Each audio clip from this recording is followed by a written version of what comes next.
Hey guys, what's up? It's Flynn here, and today I wanted to show you guys my favorite build in Warframe as of me making this video. Now, you might think that sounds kind of weird. Flynn, what qualifies for your favorite build, and what do you even mean by your favorite build? Like, it's just like you throw on all the mods, and then the Warframe does the thing.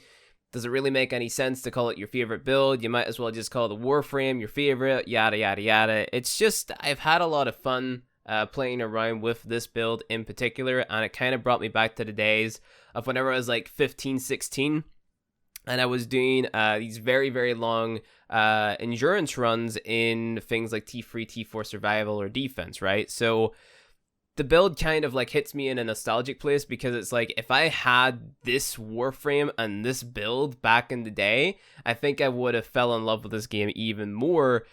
But, you know, unfortunately, we don't have the exact same kind of setup of game as we did back then, which is why I like this specific build that I'm going to show you guys so much. Now, it is a build for Saren, and ever since Saren's rework, I have been playing her pretty much non-stop in the likes of a defense or a survival mission with a coordinated grip and without a coordinated grip. She's a very versatile frame in the sense that she can do a lot in either type of grip, right? So if you're playing with a bunch of experienced players, you have 4 times corrosive projection, the enemy has no armor. Because of how good Saren's damage scaling is, her damage buff, and also the miasma with the damage over time and the halving the HP because of the viral proc, she's very, very good there. And then on top of that, if you're playing in a uncoordinated grip, a public lobby, because you have the corrosive procs on your first ability, you have the scaling damage, the viral procs, etc., then she can perform very, very well there and make up for a few what's the word that I'm looking for, mishaps of other players, right? Let's say they're not modding for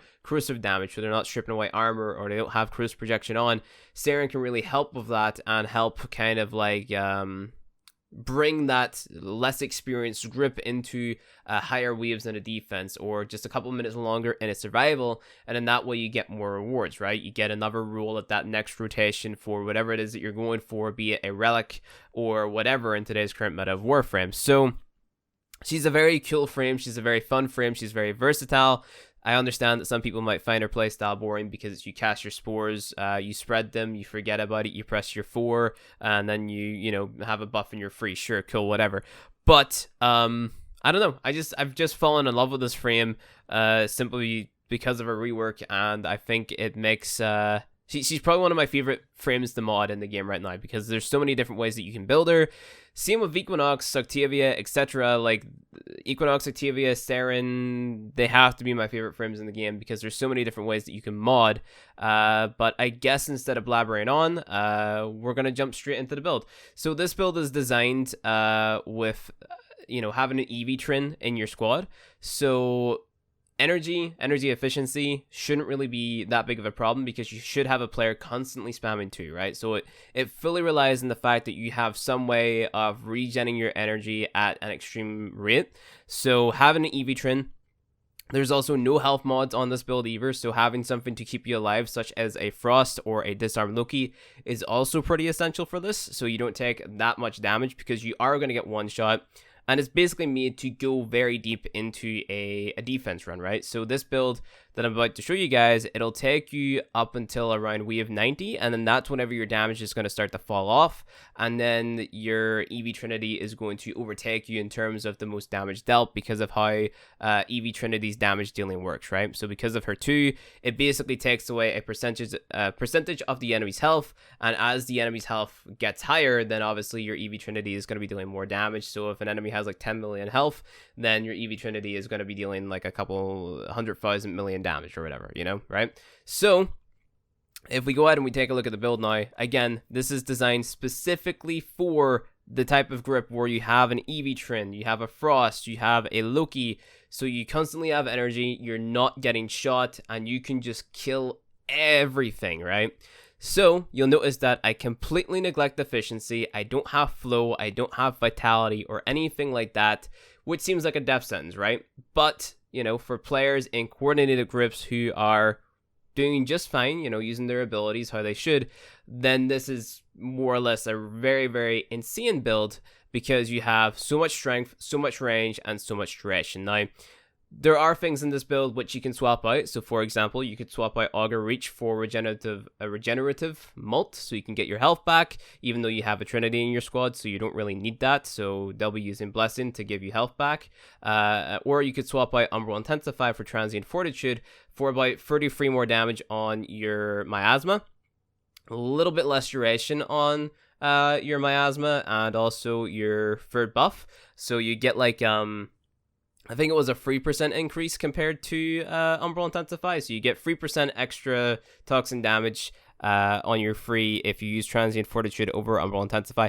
Whether or not you guys think the duration hit is worth it or not is entirely up to you. I personally prefer having a little bit more duration on there just because I like being able to, you know, cast my third ability, forget about it for a little bit, and also have my Miasma last a little bit longer as well. I think that's very beneficial. So realistically, what it comes down to is getting as much power strength on as possible without really upsetting my duration, right? Because I want to have duration on there to keep my buffs up, to keep that Miasma proc going, yada yada yada. So for power strength, I have got my Augur Secrets, Blind Rage, Umbral Intensify, and Pyrodrift. So that's all for your strength. And then we move on to our duration, Constitution plus Prime Continuity. So we can last a little bit longer with our third ability and have more uptime on our Miasma as well.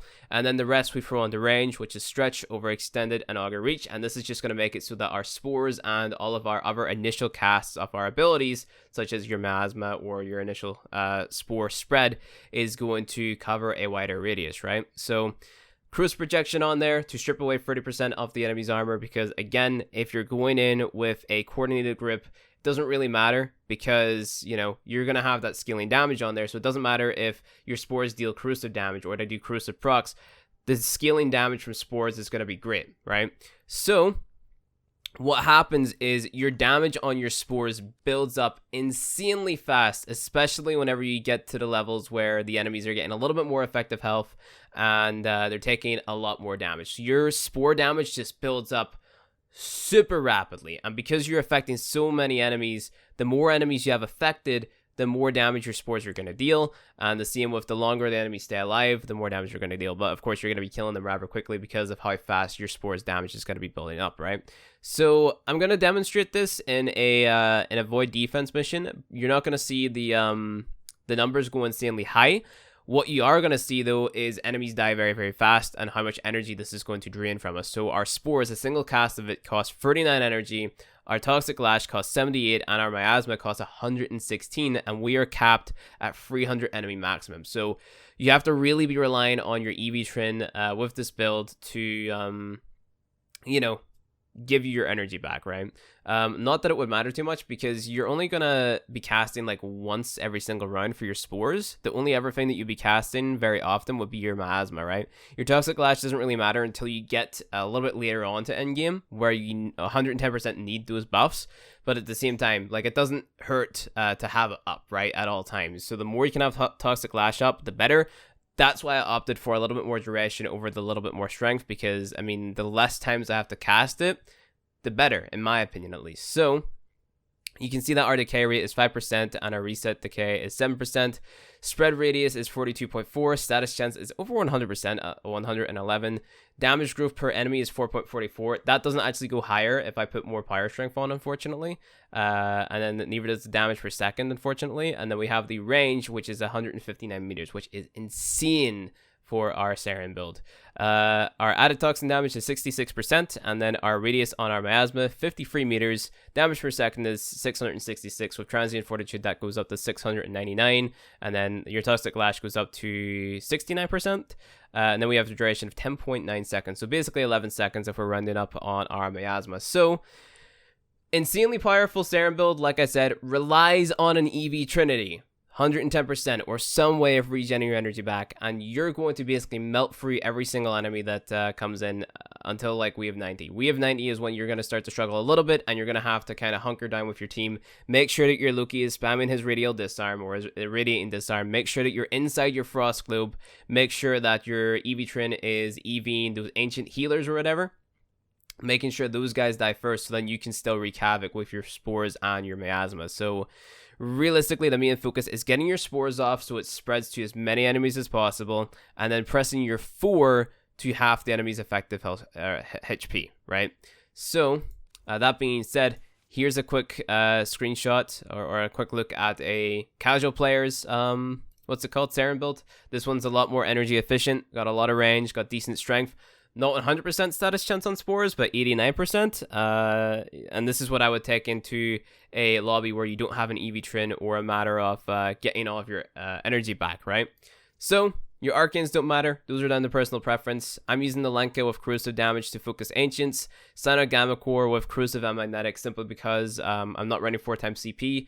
If I was running 4 times CP, then this would be gas and magnetic. Probably going to put on Expel mods, Expel Corrupted, whenever those come out, because if you go into your chat and you do Primed Expel Corrupted, we think that that is what's going to be next on Borrow. We don't know, but this would allow for triple dipping on gas procs, which is awesome. And then we also have my Zaw here, which is a Spin the Wind Zaw. Could swap this out for a Conditioned Overload Zaw, which would be insane as well, because we would have the Viral procs, Cruiser procs, and the Toxin procs as well. So it would be insane, but I just like Slide Crit and keeping this on Slide Crit because I can just slide through and kill everything, but Conditioned Overload definitely works as well on the specific Zaw. And this is a, if we go ahead and we take a look at Quantitude Jai, Stung, and play Crit Buff, pretty damaging, at least in my opinion. So what we're going to do is we're going to jump into Avoid Defense, Belinus, and you guys are going to see how quickly we just melt through a bunch of enemies, right? It actually is very, very insane, and I love Saren. I think she's a great frame just for like murdering pretty much everything that you can look at. Pretty much everything. The only thing that you're really going to have problems with as a Saren player is the nullifiers, right? The nullifiers are what is going to stop you from spreading your spores to the degree that you want them to be spread to, if that makes any sense, right? So having a high fire rate secondary, such as the Cyno Gamma Core, Axtomati, Axtiletto, maybe throw in Anemic Agility, Twin Grikatas, whatever, that'll make those nullifiers go bye-bye. Personally, I would like it if my Loki player, whenever I'm doing those runs to focus the nullifiers and also the ancient healers, but it's whatever. So what we're going to do first is we're going to go ahead and cast our spores on one enemy, and we're going to kill him, and now you'll see that it spreads to pretty much every single enemy that is in the radius. And if we kill them again, it keeps on spreading, and all the enemies are pretty much dead. Insane. Apart from a few who haven't even spawned yet, but we do the same again, start spreading, damage builds up, and they just kind of drop dead eventually, and then it spreads even further. So this guy is infected, and then once he dies, the Moa will be affected, or this here thing, hopefully. Okay, maybe it's not, it's decaying. So we cast it again, and then it's going to spread to the enemies, and they're just going to drop dead because it deals that amount of damage that's in the bottom right hand corner per tick, right? So if it's dealing that per tick and it keeps on scaling up with enemies affected, yada yada yada, then it's going to get to insane numbers, especially whenever you get to the point where the enemies have a lot more health, because that damage number down the bottom right is going to scale up, and because of the amount of base power strength we have on and the amount of range we have, it affects so many enemies and it starts to scale up extremely quickly. So we've affected 6 enemies, down to 4 now because that guy died, down to 1 now, and then they're all dead. And the only bad thing is the fact that we have to recast it because the enemies are dying so fast. So your miasma, if we just go ahead and pop it again, it deals insane damage versus these guys. Absolutely insane. Like, they just melt to the ground. So if you're pairing your miasma, which is half an enemy's health, dealing damage over time for 10 seconds or 11 seconds, plus your spores, plus the buff to your weapons, plus your melee, with your third ability, you're just a damage dealing tank. Like I say tank, but you're just killing everything around the maps. And I think that miasma is also great, literally just for finding the enemies through walls and stuff. So let's just go ahead and hit it. We see that there's enemies over there. We jump in the air, cast our spores, kill them, and then it starts spreading to enemies down that way, and then they just kind of die, and yeah, they keep on dying, and they're all dead. Blah blah blah blah blah. They're all dying. That's Saren. Like, they're all dead. If there's one thing that I could name this build, that's what it would be. The they are all dead build. It's crazy. So yeah, this is Saren Prime. It doesn't need to be Saren Prime, but this is the insane build that I've been having a lot of fun with in what's it called? High survival runs. I got the Wave 105 using this build. I thought it was fun. It was insanely enjoyable. I had a Frost, a Loki, a Trinity. So the Loki was running radiant and disarm build. So the enemies were just fighting one another constantly. They had no weapons. Then the Frost was running a Umbral Frost build for Snow Globe. So it had a lot of health and you could spam it. So that was also like freezing enemies, chilling Globe on there. And because you had a lot more base power strength because of Umbral Intensify, and you also had a lot higher health because of Umbral Vitality, yada yada yada. Then the Snow Globes were pretty tanky, which allowed us to mod for a little bit more duration so that enemies stay frozen for longer. And then we also had our EV trim, which is negative duration, positive power strength, and a decent bit of range on there for the what's it called? The energy regen, right? And then the blessing, obviously, if we needed it. And then because I was running, or we had the EV trim, I was running Vazarin as my skill tree to heal the team and have instant revives in case shit went sideways.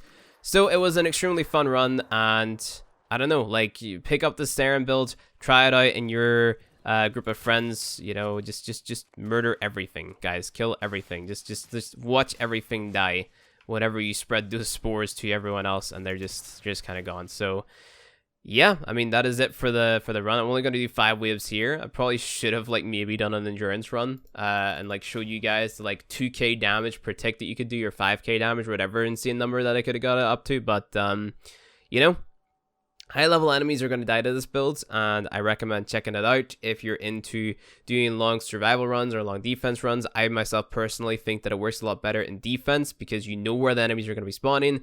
They're going to be spawning in close proximity unless you and your team are camping in the likes of a survival. So anyway, guys, that is going to be it for me. Hope you guys enjoyed a look at my favorite Saren build, because I thought it was extremely powerful. And hopefully if you guys do an endurance run or are what's the word I'm looking for? Expired to do? Expired? No. What's the word? Inspired. Inspired. That's it. Because that's the name of an ability on Octavia. I think it's Octavia. Yeah, a buff. Inspired. If you guys are inspired to do an endurance run, try out this build. I think it's great. But anyway, guys, that's it for this video. If you enjoyed it, hit that like button below. And if you want to see more Warframe content from me, hit subscribe. And I'll see you guys in the next one.